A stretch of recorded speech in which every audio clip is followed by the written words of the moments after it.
ओम शांति। आप सब भाई और बहनों को आज की मुरली है 14/8/2024। मीठे बच्चे, तुम्हारा अनादि नाता है भाई भाई का। तुम साकार में भाई बहन हो, इसलिए तुम्हारी कभी क्रिमिनल दृष्टि नहीं जा सकती, क्योंकि हम ब्राह्मण है, ब्रह्मा के बच्चे भाई बहन। प्रश्न विजय अष्ट रतन कौन बनते हैं, उनकी वैल्यू क्या है? उत्तर है, जिनके मनसा में क्रिमिनल ख्यालात नहीं रहते हैं, पूरी सिविल आई हो, वही अष्ट रतन बनते हैं, अर्थात कर्मातीत अवस्था को पाते हैं। उनकी इतनी अधिक वैल्यू होती, जो किसी पर कभी ग्रहचारी बैठती है तो उसे अष्ट रतन की अंगूठी पहनाते हैं, समझते इसे ग्रहचारी उतर जाएंगे। अष्ट रतन बनने वाले दुरादेशी बुद्धि होने कारण भाई भाई की स्मृति में निरंतर रहते हैं। नियम आत्मा भाई भाई। ओम शांति। रूहानी बच्चे जानते हैं उनका नाम क्या है? ब्राह्मण। ब्रह्मा कुमार और ब्रह्मा कुमारियां ढेर है, इसे सिद्ध होता है एडॉप्टेड चिल्ड्रेन है, क्योंकि एक ही बाप के बच्चे हैं तो जरूर एडॉप्टेड है। तुम ब्रह्मा कुमार ब्रह्मा कुमारी एडॉप्टेड चिल्ड्रन हो। बहुत चिल्ड्रेन है, एक होते प्रजापिता ब्रह्मा के और एक होते परम पिता परमात्मा शिव के, तो जरूर उन्हों का आपस में कनेक्शन है, क्योंकि उनके हैं रूहानी बच्चे और इनके हैं जिस्मानी बच्चे। अगर उनके हैं तो जैसे भाई भाई है, प्रजापिता ब्रह्मा के साकार भाई बहन हो जाते हैं। भाई बहन का क्रिमिनल नाता कभी होता नहीं, क्रिमिनल दृष्टि न जाए, सिर्फ इस जन्म के लिए दृष्टि पड़ जाने से फिर भविष्य कभी क्रिमिनल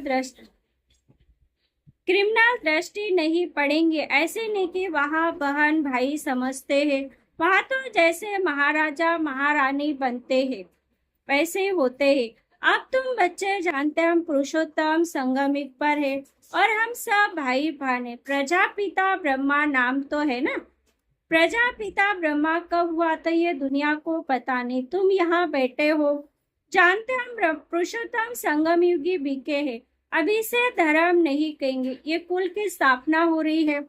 तुम ब्राह्मण कुल के हो, तुम कह सकते हो हम ब्रह्मा कुमार ब्रह्मा कुमारियां जरूर एक प्रजापिता ब्रह्मा की संतान है, एक बाप के बच्चे हैं, उनके लिए एडॉप्टेड नहीं कहेंगे। हम आत्मा है, उनकी संतान तो अनादि है।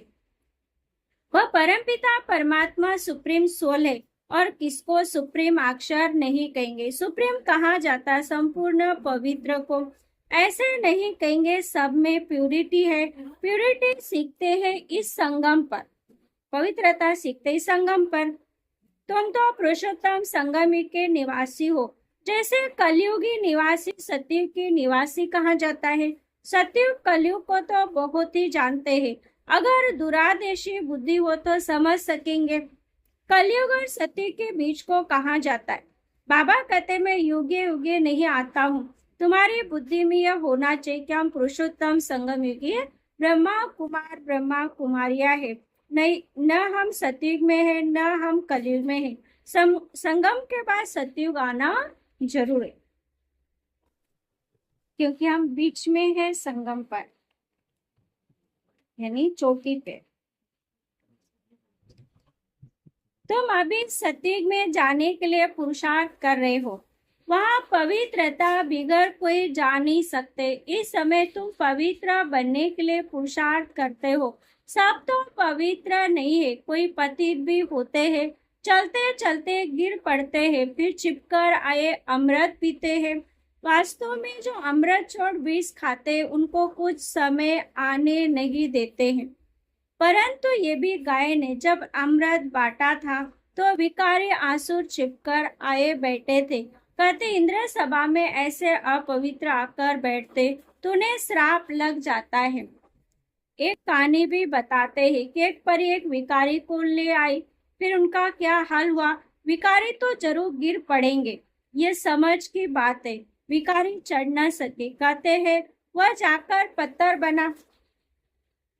अब ऐसे नहीं कि मनुष्य पत्थर व झाड़ बनते हैं, पत्थर बुद्धि बन गए हैं। यहाँ आते हैं पारस बुद्धि बनने के लिए, परंतु छिपकर विष पीते हैं तो सिद्ध होता है पत्थर बुद्धि ही रहेंगे। ये सामने समझाया जाता है। शास्त्र मत ऐसे लिखा है। नाम रखा है इंद्र सभा, जहाँ पुखराज परी किस्म किस्म की परी दिखाते हैं। कोई के बहुत होती है। रत्नों में भी नंबरवार होते हैं ना। कोई बहुत अच्छा रतन, कोई कम, कोई की वैल्यू कम, कोई की बहुत होती है। नव रतन की अंगूठी भी बहुत बनाते हैं, एडवर्टाइज करते हैं। नाम तो रतन ही है। यहाँ बैठे हैं ना, परंतु उनमें भी कहेंगे ये हीरा है, ये पन्ना है, ये मानिक है। पुखराज भी बैठते हैं। रात दिन का फर्क है, उनके वैल्यू में भी बहुत फर्क होता है। वैसे ही फिर फूलों से भेंट भेंट की जाती है, उनमें भी वैरायटी है। बच्चे जानते हैं कौन कौन फूल है। ब्राह्मणियां पंडे बनकर आती है, वह अच्छा फूल होता है। कोई तो फिर स्टूडेंट भी जास्ती टीके होते हैं समझाने करने में। बाबा ब्राह्मणी को फूल न देकर उनको देंगे। सिखलाने वाले से भी उनमें गुण बड़े अच्छे होते हैं। कोई विकार नहीं होता, कोई कोई में अवगुण होते हैं। क्रोध का भूत, लोभ का भूत तो बाबा जानते हैं। ये मन पसंद पंडा है, ये सेकंड नंबर है। कोई कोई पंडा इतना फेवरेट नहीं होता जितना जिज्ञासु जिनको ले आते वह फेवरेट होते हैं। ऐसे भी होते हैं सिखलाने वाले माया के चंबे में आकर विकार में चले जाते हैं। ऐसे है बहुतों को दुबन से निकालते और खुद हंस मरते हैं। माया बड़ी जबरदस्त है, बच्चे भी समझते हैं। क्रिमिनल आई बहुत धोखा देती है, सिविल आई बदल कर क्रिमिनल आई बन जाती है। जब क्रिमिनल आई टूटकर पक्की सिविल आई बन जाती है तो उसको कहा जाता कर्मातीत अवस्था। इतनी अपनी जांच करनी है, इकट्ठे रहते हुए विकार की दृष्टि न जाए। यहाँ तुम भाई बहन बनते हो, ज्ञान तलवार बीच में है। हमको तो पवित्र रहने की पक्की प्रतिज्ञा करनी है, परंतु लिखते बाबा कशिश होती है, वह अवस्था अजून पक्की नहीं हुई है। पुरुषार्थ करते रहते ये भी न हो एकदम सिविलाइज जब बन जाए तभी विजय माला बन सकते। अवस्था ऐसी चाहिए जो कोई विकारी संकल्प भी न उठे, इसी को कर्मातीत अवस्था कहा जाता है। मंजिल कितनी वंडरफुल माला बनती है, 8 रत्नों की भी माला होती है।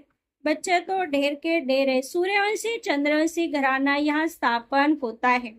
उन सबको मिलाकर फुल पास स्कॉलरशिप लेने वाले 8 रतन निकलते हैं। बीच में फिर उन्हों को रतन बनाने वाला हीराशु बाबा डालते हैं, जिसने ऐसे ऐसे रतन बनाते हैं। ग्रहचारी बैठती है तो भी 8 रतन की अंगूठी पहनते हैं। इस समय भारत पर राहु की ग्रहचारी है। पहले थी वृक्षपति की अर्थात बृहस्पति की दशा। तुम सत्य के देवता थे, विश्व पर राज्य करते थे। फिर राहु की दशा बैठ गई। अभी तुम जानते हैं हमारे ऊपर बृहस्पति की दशा थी। नाम है वृक्षपति, शॉर्ट में बृहस्पति कहा जाता है। हमारे पर बरोबर वृक्षपति की दशा थी, जबकि हम विश्व के मालिक थे। अभी राहु की दशा बेटी जो हम कोड़ी मिसाल बने हैं, ये तो हर एक समझ सकते, पूछने की भी बात नहीं। गुरु आदि से पूछते इस इम्तिहान में पास होंगे।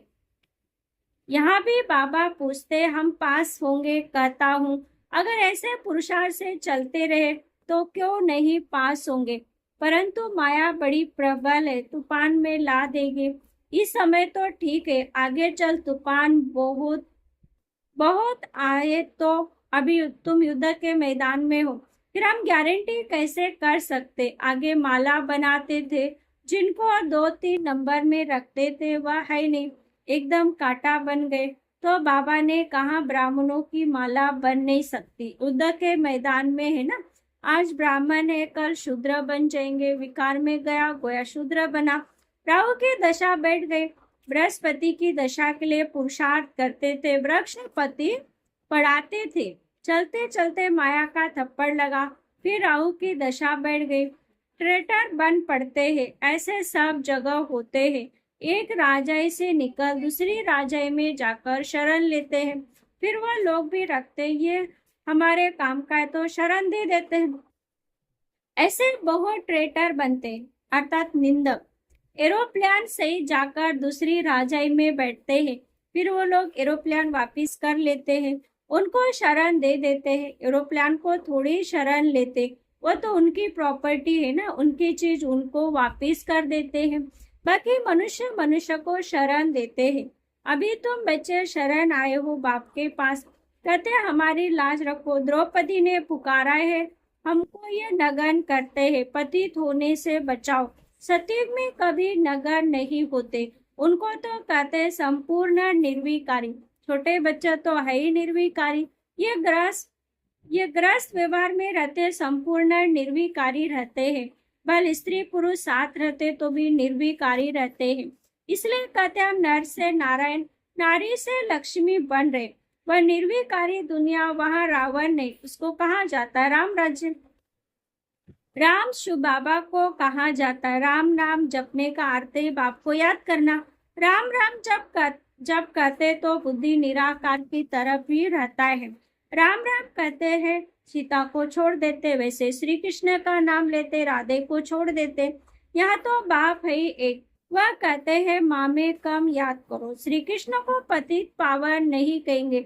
छोटेपन में राधे कृष्ण भाई बहन भी नहीं थे, अलग अलग राजाई के थे। बच्चे तो होते ही है शुद्ध। बाबा भी कहते बच्चे तो फूल है, उनमें विकार की दृष्टि नहीं होती। जब बड़े होते तब दृष्टि जाती, इसलिए बालक और महात्मा को समान करते हैं। भले एक बच्चा महात्मा से भी ऊंचा है, महात्मा को फिर भी मालूम है हम भ्रष्टाचार से पैदा हुआ हूँ। छोटे बच्चों को ये मालूम नहीं रहता, बच्चा बाप का बना और वर्षा तो है ही। तुम विश्व की राजधानी के मालिक बनते हो। कल की बात है, तुम विश्व के मालिक थे, अब फिर तुम बनते हो, इतनी प्राप्ति होती है। तो स्त्री पुरुष बहन भाई बहन पवित्र रहे तो क्या बड़ी बात है। कुछ तो मेहनत भी चाहिए ना। हाँ, नंबरवार पुरुषार्थ अनुसार अब बृहस्पति की दशा में जाते, क्योंकि नंबरवार ही बनना है। स्वर्ग में जाते हैं, फिर पढ़ाई से कोई उच्च पद पाते हैं, कोई मध्यम, कोई फूल बनते, कोई क्या बगीचा है ना, फिर पद भी ऐसे लेंगे। पुरुषार्थ खूब करना है ऐसा फूल बनने के लिए, इसलिए बाबा फूल ले आते हैं बच्चों को दिखाने। बगीचे में तो अनेक प्रकार के फूल होते हैं। सतयुग में फूलों का बगीचा और ये कांटों का जंगल। अभी तुम कांटे से फूल बनने का पुरुषार्थ कर रहे हो, एक दो को कांटा मारने से बचने का पुरुषार्थ कर रहे हो। जो जितना पुरुषार्थ करेंगे उतना जीत पाएंगे। मूल बात है, काम पर जीत पाने से जगत जीत बनेंगे। ये तो बच्चों पर रहा, जवानों को बहुत मेहनत करनी पड़ती, बुढ़ों को कम, वानप्रस्थ अवस्था वालों को और कम, बच्चों को बहुत कम। तुम जानते हमको विश्व की बादशाही की प्रॉपर्टी मिलती है, उसके लिए एक जन्म पवित्र रहे तो क्या हर्जा। उनको कहा जाता बाल ब्रह्मचारी। अंत तक पवित्र रहते हैं। जो पवित्र बने हैं उनको बाप की कशिश होती है। बच्चों को छोटेपन से ज्ञान मिलता जाए तो बच सकते हैं। छोटे बच्चे अबोध होते हैं, परंतु फिर बाहर स्कूल आदि में संग का रंग लग जाता है। संग तारे कुसंग डुबोए, बाबा कहते हम तुमको पार ले जाते हैं शिवालय। सत्युग है बिल्कुल नई दुनिया, बहुत थोड़े मनुष्य रहते हैं, फिर वृद्धि को पाते हैं। वहां तो बहुत थोड़े देवताएं रहते हैं, तो नई दुनिया में जाने का पुरुषार्थ करना है। अच्छा, मीठे मीठे सिकलिदी बच्चों प्रति माता पिता बाप दादा का याद प्यार और गुड मॉर्निंग। रूहानी बाप की रूहानी बच्चों को नमस्ते। हम रूहानी बच्चों की रूहानी माता पिता बाप दादा को याद प्यार गुड मॉर्निंग और नमस्ते नमस्ते नमस्ते। धारणा की पॉइंट है पहला, बाप का मन पसंद बनने के लिए गुणवान बनना है, अच्छे अच्छे गुण धारण कर फूल बनना है, अवगुण निकाल देने हैं, किसी को भी कांटा नहीं लगाना है। दूसरा, फुल पास होने व स्कॉलरशिप लेने के लिए ऐसी अवस्था बनानी है जो कुछ भी याद न आए, पूरी सिविल आई बन जाए, सदा बृहस्पति की दशा बनी रहे। वरदान है ब्राह्मण जीवन में सर्व खजानों को सफल कर सदा प्राप्ति संपन्न बनने वाले संतुष्ट मनी भव। ब्राह्मण जीवन का सबसे बड़े से बड़ा खजाना है संतुष्ट रहना। जहाँ सर्व प्राप्ति है वहाँ संतुष्टता है, और जहाँ संतुष्टता है वहाँ सब कुछ है। जो संतुष्टता के रतन है वह सब प्राप्तियां स्वरूप है। उनका गीत है पाना था वह पा लिया, बाकी क्या रहा। ऐसे सर्व प्राप्ति संपन्न बनने की विधि है मिले हुए सर्व खजानों को यूज करना, क्योंकि जितना सफल करेंगे उतना खजाने बढ़ते जाएंगे। स्लोगन होली हंस उन्हें कहा जाता जो सदा अच्छाई रूपी मोती ही चुपते हैं, आगुन रूपी कंकड़ ने। वही होली हंस। ओम शांति।